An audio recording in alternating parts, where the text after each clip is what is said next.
All right, we are back for episode 65 of Woo Digital woo. Divination.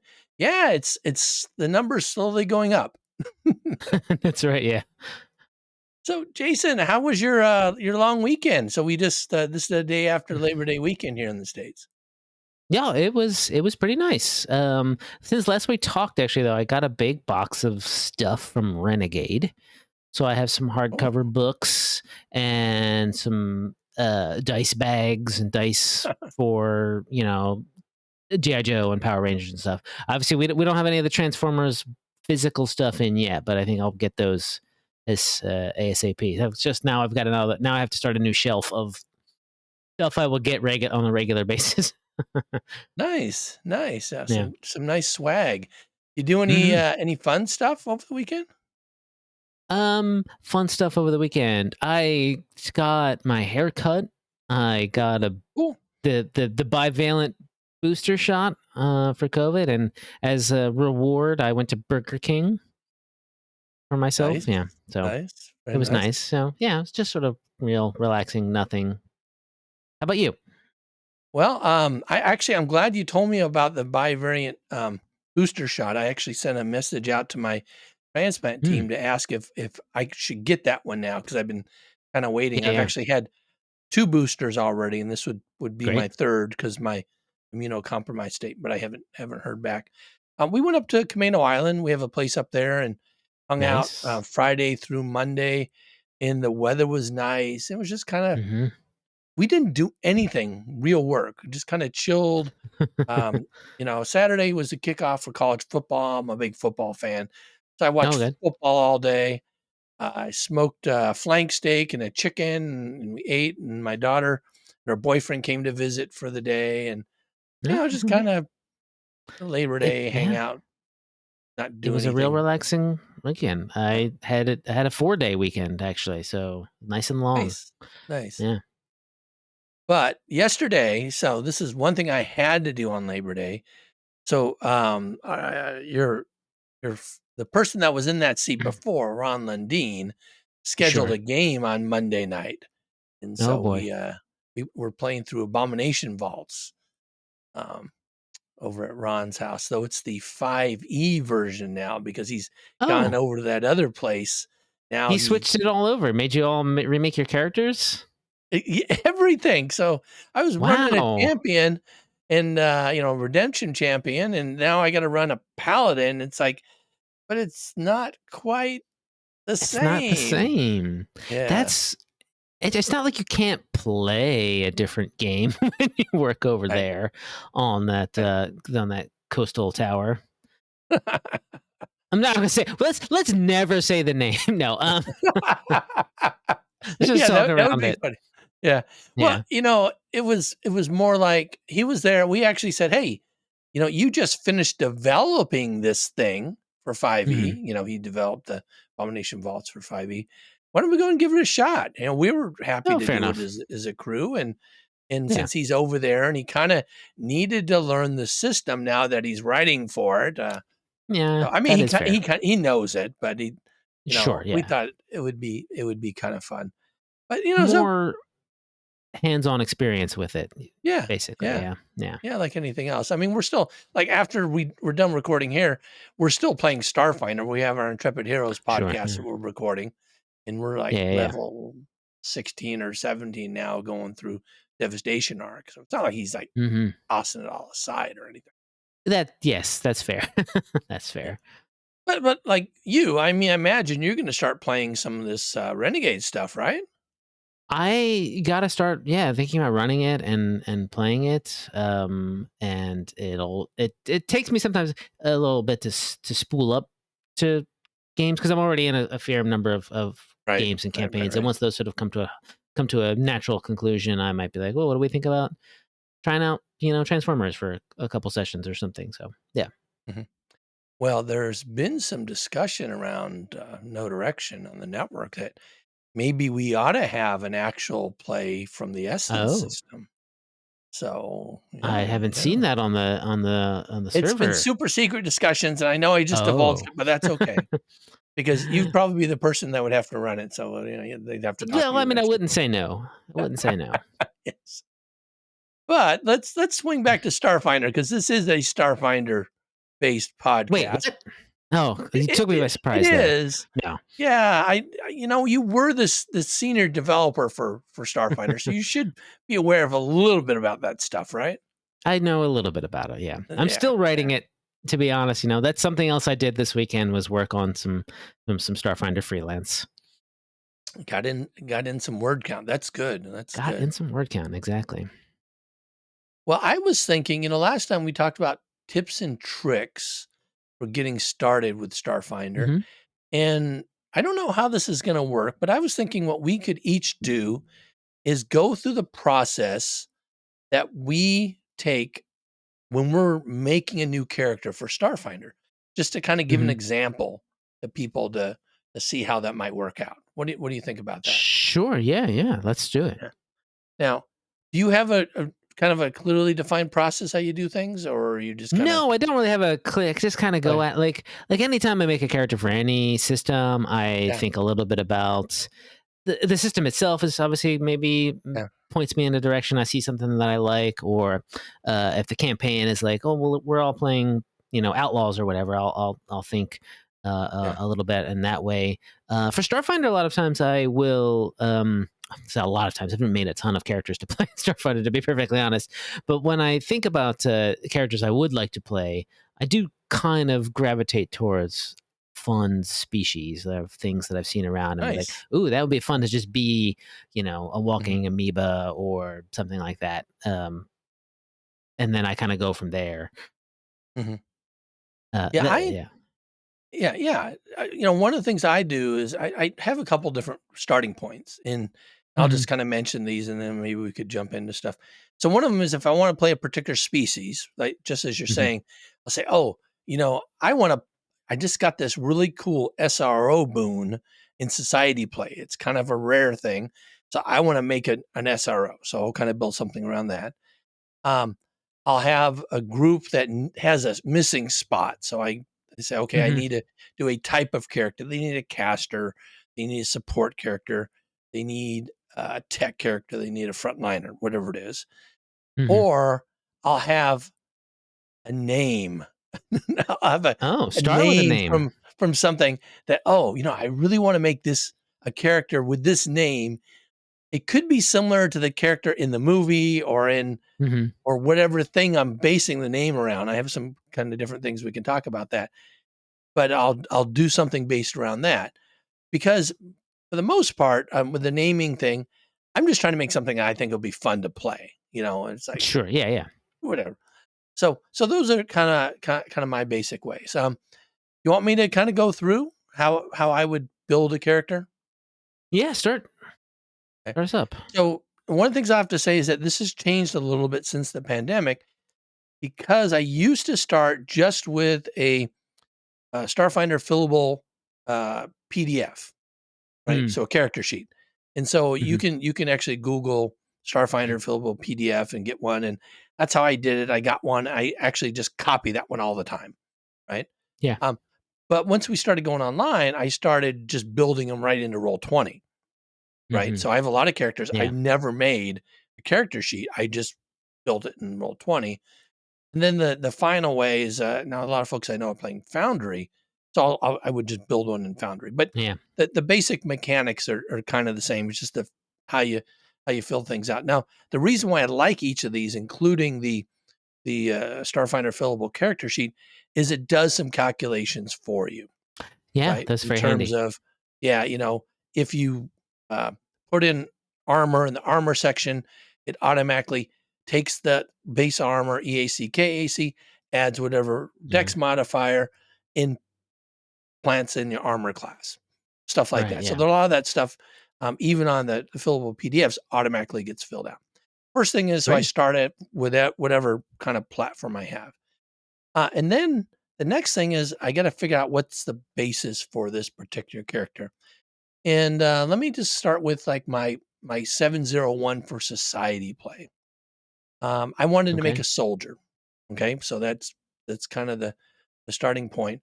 And so I started thinking, what are the different sci-fi soldiers that I would like to make? And So I'm thinking, I'm watching a lot of different science fiction stuff, and one of my favorite campy sci-fi shows is Starship Troopers. Sure. Yeah. So I say, you know what? I'm going to make a soldier that's kind of like a trooper. Can kind of Hmm. shoot things and fire things. Pretty basic stuff like that. I mean, that's where I started, and it actually changed quite a bit. All right, so I kind of have this character sheet. I get started, and then the next thing I do is I actually pull up the archives of Nethys. Now I have all the Hmm. books. I'm sure you have all the books, and I have them all Yeah. in PDF form. And I actually have them all on a iPad, so I can easily search it and stuff. But Hmm. when I'm making characters, I really like the archives of Nethys. And again, you can just do a quick search, or if you do a Google search for Starfinder and archives, it'll pull up archives of Nethys. Or if you do Yeah. Starfinder and the class name, it'll pull that up. And so that's what I usually do to do that. So I'll go ahead and pull up the classes. And I'm actually doing this as we're talking, just to remind me Hmm. of the steps. And I'm not talented enough to actually put my screen up to show, but maybe someday I can do that as well. But I'll just Someday. kind of walk through it. So I'll go ahead and go to archives and click on the soldier, and it gives you all the kind of basic things. And some of the important things to note, though, when you're building the class is, what are the starting hit points and the stamina points? Hmm. Because you'll need those for later. What are the key ability scores? Because you'll need those.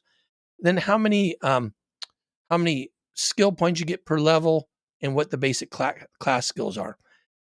The reason why all these things are important is because they vary by class, and they give you some bonuses in different ways that you need to keep track of. So I'll go ahead and make note of those things. And then, depending on what level I'm making, if we're saying I'm making first level, the nice thing about the archives is it gives you a table with class features by level. And Hmm. so in this case, for the soldier, you got first level, you get a base attack bonus of 1. Your fort save is 2. Your reflex save is 0. Your will save is 2. And I just fill in those blocks on the character sheet, whatever I'm using. Then all of these character tables have the special things that happen at that level.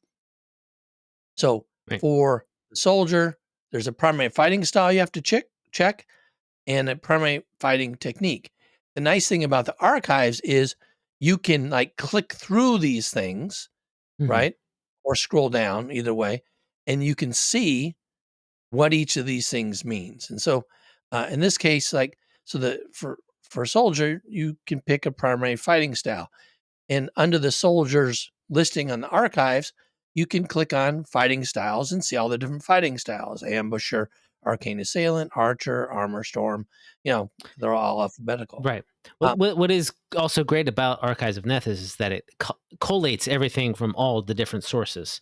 Right. You don't need to look at the yes, 4 books, and yes, they'll tell you where it is, what book it's from, if you need that for society purposes to bring that with you. But if you just want to look at all the soldiers' fighting styles, for instance, they're all right there, and then yes. you don't have to know what books what new ones appear in what new books and what. Yeah. So it's definitely handy.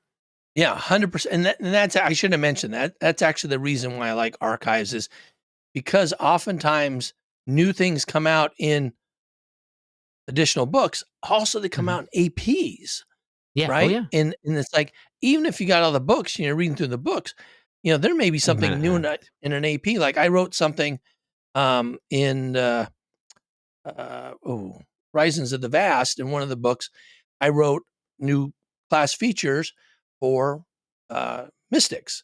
And the only Mhm. place you find them is either in archives or in that particular AP book. If you don't have it, then you don't even know they exist. So I think that's a fair point. So that's why I like seeing the whole table here. And again, I'm kind of picking what type of character I have. And, for some reason, I got in my mind initially that my soldier would be strength based because he'd be hitting stuff and Mhm. everything. And I built it when there really was only the core book out. So there wasn't any other Yeah. book. Right. So based on the limitations there, I went with the Blitz soldier, Mhm. which is kind of neat because it gives you increased movement speed, and it gives you plus, I think it's a +4 on your initiative, right, with a blitz soldier. So it Right. gives Oh you yeah, yeah. some bonuses right off the back, and then there's some additional things that come down there with it. So again, kind of picking a class and picking, the subspecialty, whatever it is that you have to do with that. Now, given that I've decided to go with a soldier and it's going to be kind of a frontliner melee type, the next thing I would start thinking about then is what species that I would want to go to. And again, this is something that Archives is nice for showing all these things. But there's actually somebody who's compiled on Reddit a Mm. Google sheet Mm-hmm. that has all the Starfinder species and the ability bonuses that they each Okay. get. Yeah. And again, I just Google that. I just Google Starfinder races and ability scores, and that pulls up a link to this. And they update it pretty frequently. And so this Cool. way, if you know that you want to really focus on strength, then you could look at, okay, who all gets a modifier for strength. Now, a lot of Mm-hmm. things get 2 modifiers and 1 negative. So it depends on what you want to do with that. Now, given I was just starting out and I was thinking Starship Troopers, I actually made my first character human, which Okay. case I get a +2 to Let's do whatever the I whatever. want. Yeah. I put it on strength. Um, Now I've made subsequent soldiers. One of them is a dragonkin. Again, strength Mm. base. And the nice thing about dragonkin, it gets a +4 to strength. So you get a Mm. lot Yeah. um, right off the bat, but you don't get any other pluses to other things, and you get a minus. So anyway, picking a race or species, I always they're called one thing a lot of times, but then Yeah. I don't really know the appropriate term. Well, what was the plan in the final days? We were working on the book, which has only been fairly recently announced, of Interstellar Species, Right, which I'll tell you, I know that it will have a nice. It's like 4 pages long or something like that. That is essentially a list of every playable species in the everywhere, basically. right. A little picture of them and a little like 1 sentence description, and then I think like to tell you where what other book you can find it in. And so Mhm. that's going to be really handy for this if you want to have a nice visual aid. Nice. But in general, sort of like race is kind of a legacy term from Right. Pathfinder and all, the first edition of Pathfinder in a lot of ways, and we were always at the beginning we kind of wanted to even change it, but we didn't. We didn't feel Right. the I don't know. There was too much history or inertia there in that sense. Mhm. But in every time we would talk about it, sort of internally, we would say playable species. Is a new playable Right. species in this book? Yes, it is.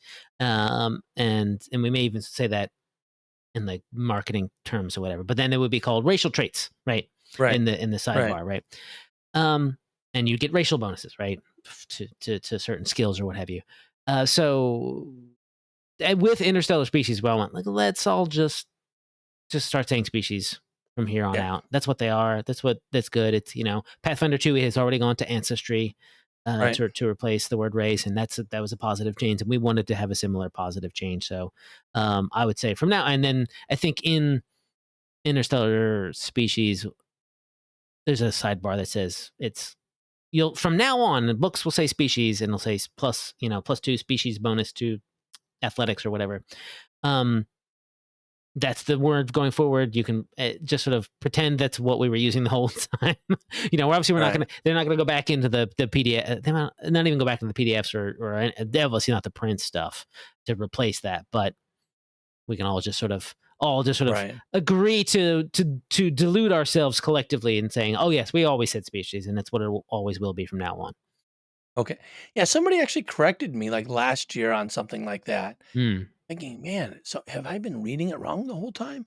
But so No, thank it's you for that yeah, clarification on that. it's written that Yeah. way, but we all like Yeah. to pretend it's not. Yes. Yes. Yeah. So getting back to where I'm at, that's kind of basically how I picked the class and things like that. Um, Signing the ability scores. For most classes, you'll have just one. Some of them you can pick between the two. Soldier can pick between Dex or Strength Right. is a Key ability. primary a key ability score, which helps you determine resolve points and things like that. Hmm. So usually I buff that up. One of the trade-offs that you typically have to look at is, do you want to um, keep it like at 16, which is a good number, or do you want to bump it Right. up to 18? When you bump it up to 18, that really costs you a lot across the board doing the Yeah. point buy. So I usually go for having a 16, maybe two 16. So like a soldier might have a 16 in strength and a 16 in con, and then a Yeah. 14 and a 12, or you could have a 16 and a bunch of 14s. Um, it really depends on if you're trying to min max or make a well-rounded Mm. character. After that, there's quite a bit about what type of equipment you want to pick. In my case, one of the things with a soldier strength base, um, if you always got to be up close in the action, if something is high above you, you can't reach it. So one of Yeah. the things I really got into was thrown weapons. So Mm. I really like the star knives and the fact that you can have Yeah. a called or a returning fusion at level 1 relatively cheap to put on it makes that, you know, endless ammo That's good. for Yeah. you, and it's Right. all you get add your strength modifier Mhm. to hit and to damage. And so, those are the kind of things I think of as I'm equipping and whatnot. And star knives are really canonically, a Paizo thing in a lot of ways. Yeah. Yeah. Yeah, and they've kind of Paizo's actually developed a couple of things afterwards that are similar, and the singing discs. So basically, Mm. it's a disc that you can throw and use like a star knife, but it does sonic damage instead, which Yeah. Yeah. Yeah. that's something that wasn't out originally. It's like, oh, now I can do energy damage with my Hmm. throw-in weapon that uses Yeah. Yeah. strength and everything. So that's, I mean, I'm not going through all the different parts, but that's kind of the basic approach I take. Picking a class, picking kind of what type of flavor I want to have it, and then basing a species that I Hmm. think Yeah. fits that well, distributing the ability scores and things like that. What about you? What's your approach for doing something similar to this? Before I get into this, can I just tell you a quick thing that I learned while you were talking, and I sort of was looking at soldiers. I have the Archives of Nethys open as well, and I Yeah, was just yeah, kind of sure. clicking through, and I saw something that I hadn't seen before. There's like a soldier style that's in thinking Tech Revolution called like Powerhouse something or other. Yeah. And I was like, oh, I've never seen that. I was kind of curious, and then was like, oh yeah, you get to punch people with dashkos and really really hit people really hard. Yeah. And this is when I learned that you can't make attacks of opportunity with unwieldy weapons. Oh, Something yeah. I'm pretty sure I didn't know until just now, and I'm pretty sure have Oh, let players make attacks of opportunity with unwieldy weapons as a GM at least once. Ah, it's one of yes. those little tiny rules that if you're not paying attention to, they'll fire it. Well, And in a way, it doesn't really matter too much, but yeah. yeah, it's funny you mentioned that because that's something we have a couple people in our local group, and one of them Hmm. is a real stickler for small things like that. And Yeah. that's how that and oh, the stacking of operatives edge with other Right, insight because it's an bonuses. That's how we insight learned, bonus. oh, we can't do all those things because Yeah. basically it makes it OP. And the thing with unwieldy weapons is they typically hit a lot harder Yeah, they do big die than a damage. standard weapon, right? And oftentimes they're two-handed. So to kind of make the trade-off, I think that's why they make them unwieldy and you can't Right. do the attacks of I opportunity. always I just don't thought know. it was you Yeah, couldn't do it was only you couldn't do 2 attacks per round. You couldn't do a full yeah, attack right. with an unwieldy weapon because they do the big die of damage, and it makes sense to me, Yes, but I didn't realize it was also opportunity attacks, which is yes. uh interesting. So okay, you've made your, let's say for sake of argument, you've made your we're in the same group with this, right? And you're making your Yeah, soldier, and maybe even one of the again for sake of argument, you've made your dragonkin version okay. of the soldier. I think if I was in this campaign, I hadn't yet come up with an idea, right? Yet I would kind of be paying attention to what other people are doing. Like you said, sometimes I'll fill in the blanks, and I haven't yet, or I might just be in the process of flipping through, and then someone will say, "Oh, I'm going to play this." That might spur me on a route to making my own character. So what I'm thinking is that I would be like, hey John, what if I made a Riforian and we could be best buds? Yes. You know, Yep. you're a cool, you're the tough soldier who's doing the thing. I'll be the smart sneaky type or something like that. So I will start by looking at Riforians and looking at what their bonuses are and And minuses. why And I know they've got a couple of. Riforian? You have to say why. Well, lore-wise, Riforians and Dragonkin both come from Triaxis, and Yeah. there is something called the Skyfire Legion. And I might even ask you, hey, do you want to be part of that? We may have been part of the Skyfire Legion, which is a kind of a mercenary group.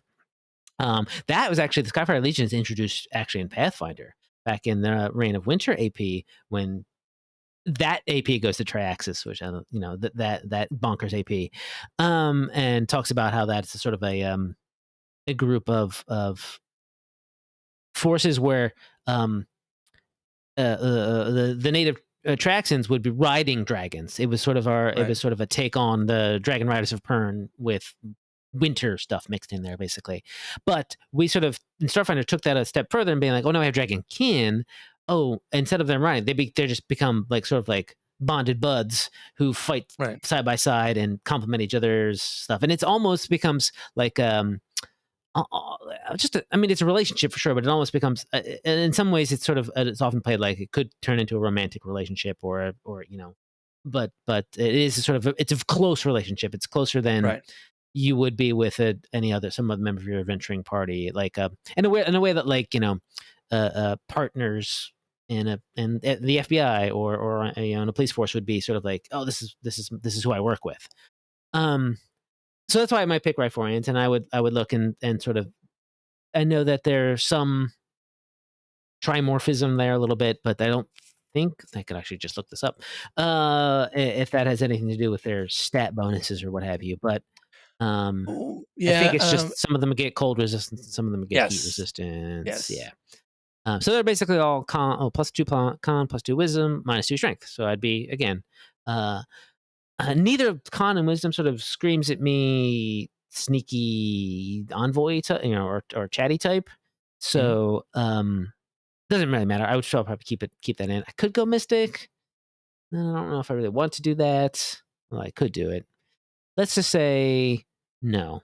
Because I want to help you with the fighting a little more. I guess I could. There's a lot of newer mystic connections that are in a whole bunch of like things like Galactic Imagine stuff that might actually be more battle oriented, right? What the heck? Let's just go. Let's just see what mystic. Because I also like casting spells every so often. Let's use Archives of Nethys's list of connections and just kind of skim through them real quick. Do I want to be a crusader? No. Well, I'd most likely be asking you questions about your character at this point. I was like, what do you Right. think? What do you Right. Right. see? What do you see your dragonkin is, are they kind of like uh, uh, did you pick Star Trek Troopers because you want to just fight big monsters, or do you have like, I like the military portion of it? Oh, my Dragonkin is different bases. I wanted Oh, fair just enough. yeah, and Yeah, actually, whatever reason, yeah. yeah. But I'll tell you. So my Dragonkin, I wanted something with a lot of reach to use reach weapons Hmm. because I wanted to use a very specific feat that came out in the character operations manual called spinning cleave. Are you Ooh, familiar with that? no, not intimately so.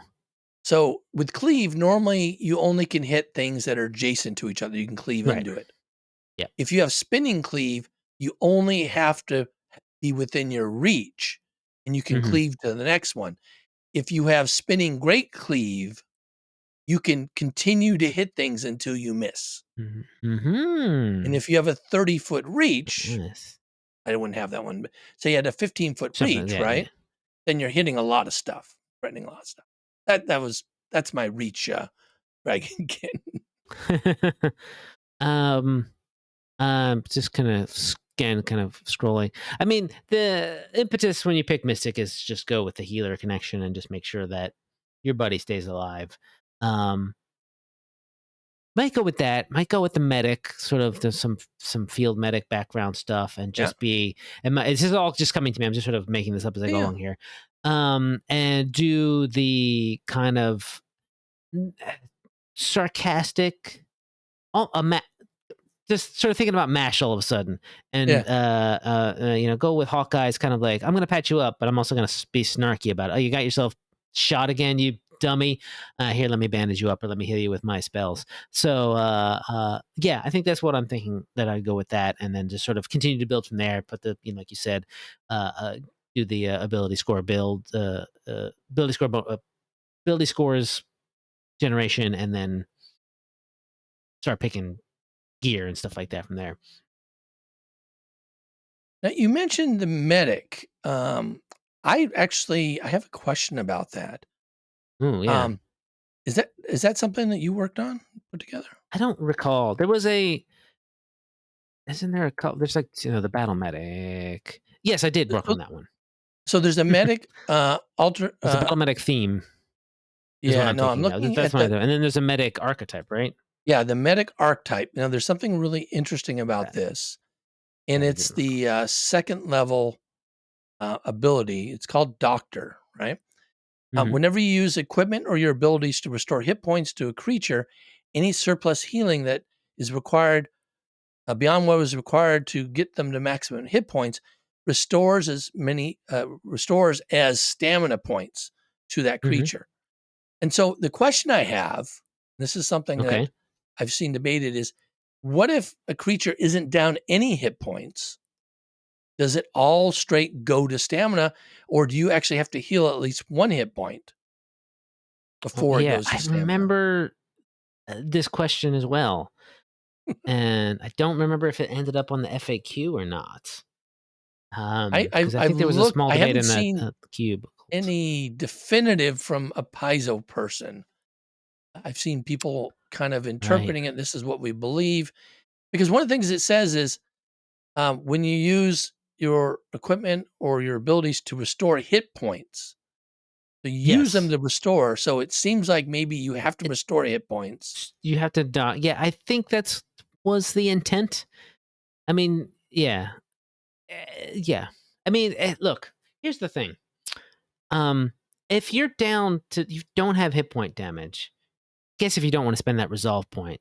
But some of those medicine, a lot of the sort of like tasks of medicine to restore hit points to you take like 10 minutes or whatever. Right. At least the basic ones. So it does seem like you're not gaming the system as much as you might think you are by saying, "Oh, you have 0 hit point damage. I'm just going to do this. I'm going to use my first aid kit and just do a medicine check. Not to. It doesn't cost me Oh, anything except for the not spending the resolve point, I guess." if you combine this though with your healer and you Mm. use your channel ability, you can Hmm. now give stamina points to Back to the whole everybody. party, regardless of their hit point status. And so I've seen this played both ways. I Yeah. have a medic that is a mystic that has this, and I would like to play it that, oh, all the surplus is surplus. I don't have to heal you anything, but I don't really Right. know. And so I do think the interpretation is you have to do Yeah. some healing. The intent is to do some healing. Again, I don't feel like it's that. Personally, I don't feel like it's that wildly unbalanced to go from I've got 1 hit point of damage and I get 10, I just get 10 back, so I have 9 stamina, to going from 0 hit points of damage and having 10 stamina.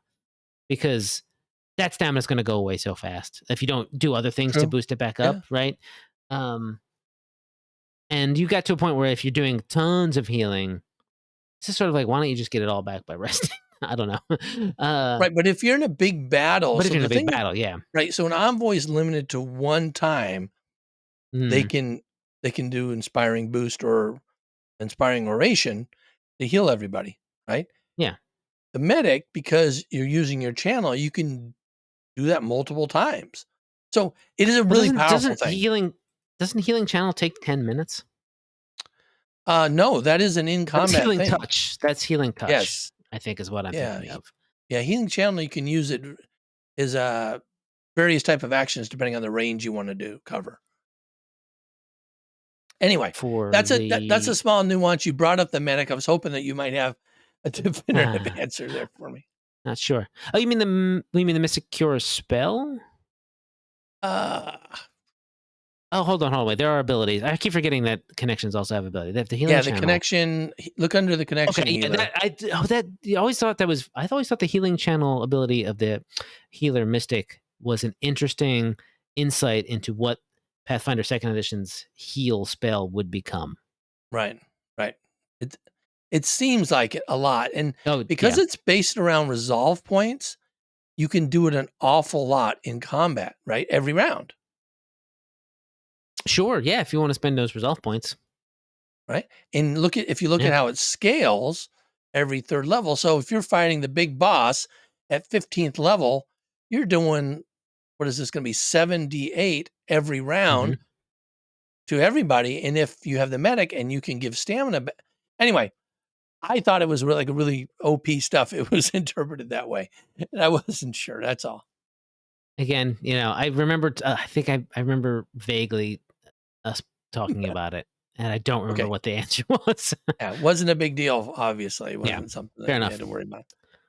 All right, well, let's talk about names. So Yeah, I let's talk haven't about said my names. name for my Starship Trooper based guy, and I'll Hmm. tell you the name, and you tell me if you can figure out what it means. Okay. Okay? So my character's name is actually Juanita Esperanza Riccoli Jr. I mean, that sounds vaguely like a Starship Troopers name, Right? or a reference to the second Aliens movie. I think Okay. with Vasquez, Yeah. right? Right? Could be. Um, and I'll say it again a little slower. So Okay. Juanito Esperanza Riccoli Jr. But if you're in the military, you never say anybody's full name. You always shorten it. So if you Okay. were to shorten this name to somebody to use in battle, you would just call him Johnny Rico. Oh, okay. That's the That's main the yes. character in That's there Starship you Troopers. go.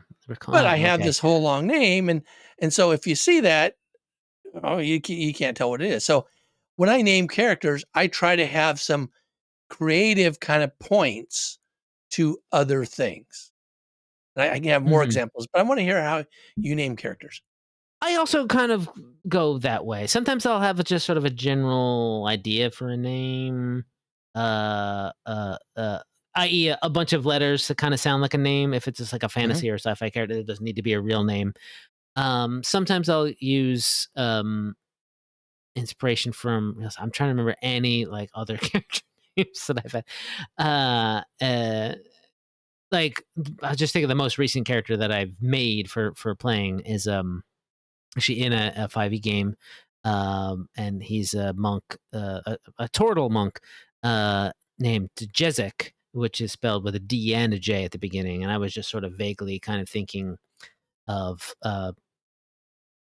just sort of fantasy sounding kind of names, Right, right, right, and right. going with a DJ and then putting a Z in there, putting a King and throwing all sorts of things, all sorts of letters together. Um, I sometimes will just be happy with naming a character kind of, um, "Oh, you can call me preacher," or something, like that, just like that's Right. basically, what was that? That was it wasn't preacher, it was something like that though, where I was some sort of spiritual, individual. But in this case, I would start with something I often like to depending for Starfinder anyway, I have some tiny rules for naming certain species Okay. that I've thought of when you might see a lot of them in Adventure Pass, or people like to throw them in a lot, or just like something that I dreamt up. This is not necessarily going to be canon, but I often try to stick to that. One of them is sort of like Gorins. I kind of try to give them vaguely Welsh names.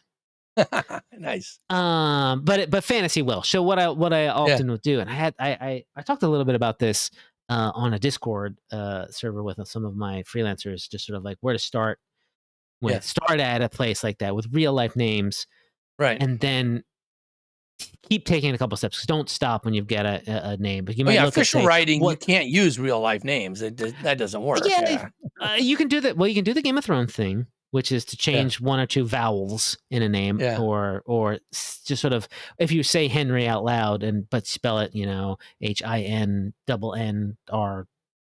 Yeah. I or E or something like that. And yeah, okay, but then that looks normal that looks fantasy-ish when you write it down, but if you were to say it, it's just, oh, that's just Henry. And with it, maybe Henry, but it's basically Henry. I already kind of like that name. I might use it for this Riforian. Um, and But I do have a sort of a thought of, like, I have named a couple NPC Riforians through adventures, and they kind of it's tricky because there's only so many of them. There's certain things like also like what were they? The fetchlings, the Kyle, the sort of shadow-blooded humanoids, mostly humans. Was also like, well, start with names that kind of sound like Shadow and Umbrage and Mhm. whatnot, and kind of like play from there. Right. Um, what I might do though is also, you go to a why not go with a Russian? Let's go with Russian to English. Vesks kind of have this sort of vaguely Russian-y kind of Right. names Right. too, right? But thinking about Riforians and Triaxion was always a sort of a very wintry planet. It's still back in its wintry phase in current Starfinder. Oops, I did it the wrong way around. Do it the other way. Oh boy, how did you know the Russian word for winter is zima? Um, Oh, that's interesting. Yeah. one of them at any rate. Obviously, there's going to be sort of like words. I'm doing this live. Um, Okay, so something like this. So I would look at this. I started just putting cold, and the Google Translator Russia came with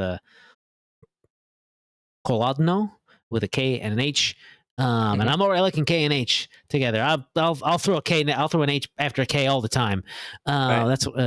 But then I don't want to necessarily be exactly. Well, for a home game, I would do that. I would just say, oh, that's Right. my name, Col Right. Yeah, Colon that's different, I Kolodno. think, when you're writing But for publication, right? yeah, Writing for publication, you actually have to check to make sure it doesn't mean something, right? exactly. Yeah. But for a home game, and that's what I'm talking about. I'm talking about for playing, Sure. Yeah. If you're the type of going to make a yeah, reference to Johnny Rico, well, it's all good right. and well. It So I will doesn't really probably matter. just do that much work for a home game. I'll Yeah, pick like an adjective. I'll pick a language that is appropriate to the sort of the thoughts of whatever character I am. Do a couple of words in it, translate. Find something that's good. Maybe chop off a letter or two anyway, right, or just kind of go with the sound. Because sometimes you're going to say something it's technically another language. In English, it's going to be sometimes difficult to do, right. and I want to be able to. So maybe I'll just go with Colo, which kind Yeah, of sounds like cola. So I might think about that. Think about that. And do I want that to sound like that? But it's yeah, also fine. Colo with an yeah, H is pretty. I think yeah. good enough. Good enough for a home game. All right, all right. Let me give you another name, and I'm actually always curious Okay. if I'm outsmarting myself in coming up with these names. So this is a little bit more straightforward. Um, Bishop 2K7. It's an Android operative. Is that a chess move? It is a chess move. Do you know where it's from? No, I don't know chess moves well enough So this is the chess to move recognize. that um, was used in the original Blade Runner when Oh. um, I don't remember his name. Rutger Hauer's character is trying to get in to Mm-hmm. meet the guy that created him, and so Mm-hmm. he brings a fellow who's playing chess with the creator guy, and that's what he says, Bishop to K7, right? So that's kind Mm-hmm. of one homage, right, to replicants in Blade Runner. Yeah. Bishop is Yeah. actually in the comics is actually a kind of operative type of thing. In the movies, Bishop Oh yeah. is a fixer or an assassin, played by Jason Statham. So it's to me, it kind of covered a lot of ground. Bishop 2K7 sounding like an android, but having a couple different meanings. And so that's actually one of my favorite names. That was my second character that I made for Society Play, my android operative. Again, we didn't have a whole lot of other things out there, and Sure. Yeah. Cool. so, do you have any really fun names that you've used that? I was trying to think of because for some reason I'm drawing complete blanks. I mean, they're just sort of fun. I mean, nothing like I would say super clever. Some clever. It's like I'm trying to remember the name of this Minotaur character that I played, which is essentially I don't think I called him Keratos. It was like an ancient Greek set of setting. Yeah. I may have called him Keratos. Uh, uh, um, or something like that. And sorry, this is good audio. Me going derp derp derp. No, I don't know. Some of the other things I've played, they've just been pretty like set in the real world. So we're just like Noah Brown. That's kind of just a normal name. Yeah. Right. So the other one I played for a fair while was in a first edition Giant Slayer game, and her name was Yazraster Bloodhammer. Because we're all of Oh, the that's Bloodhammer cool. clan. It was a whole Yeah. thing. But Yeah. everyone's just like, oh, But I also like to think of like, oh, that can be shortened to Yaz. Everyone just calls me Yaz, Right. right? Exactly. So, Exactly. finding names, even in the fantasy world, when you're playing with your friends, most likely you're going to get a nickname or a shortened version of. If you come up with a real long name, I'm just going to call you Chief or Cowboy or Right. whatever. Right. Um, Right. Right. oh no, my most fun name. Oh, I just thought of it. It's something I'm currently playing. I'm actually in a very much an occasional 2E game that's kind of using the gunslinger stuff. It's kind of set in Right. a Wild West, and it's a name I came up with a while back for an NPC, but I decided to use it as for my cactus Leshy.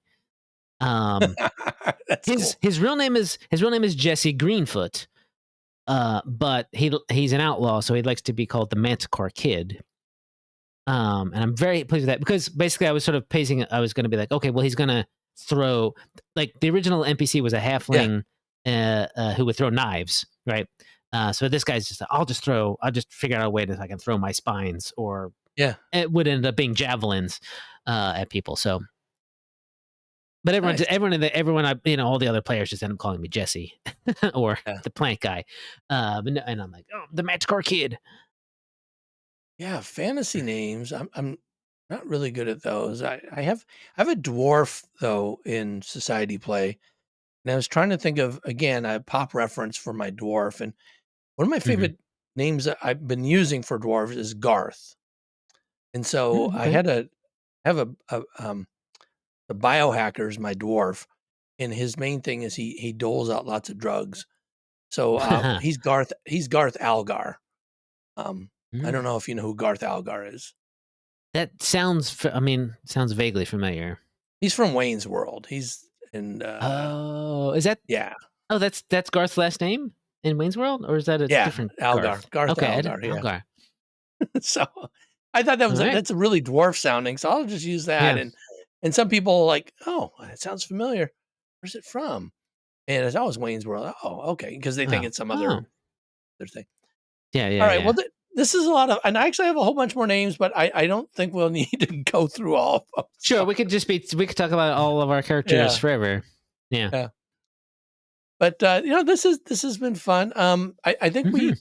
we can kind of pick and choose these sorts of things to help Sure. people Yeah. get started in playing. One of the things I think would be useful, and maybe we can talk about this next time, is how do you build a high level character, right? How do you build that concept, right? Yeah. Starting out, you don't necessarily know where they're going to end, but you got some sense. If you got to build a level 12 or level 15, level 20 character, that's a whole different thing because then you're looking at Yeah. the whole, stream of what you can do down the road. Indeed. Yeah. Yeah. Yeah. All right. Well, this has been great. I'm Yeah. Yeah. John. And I'm Jason, and this has been Digital Divination.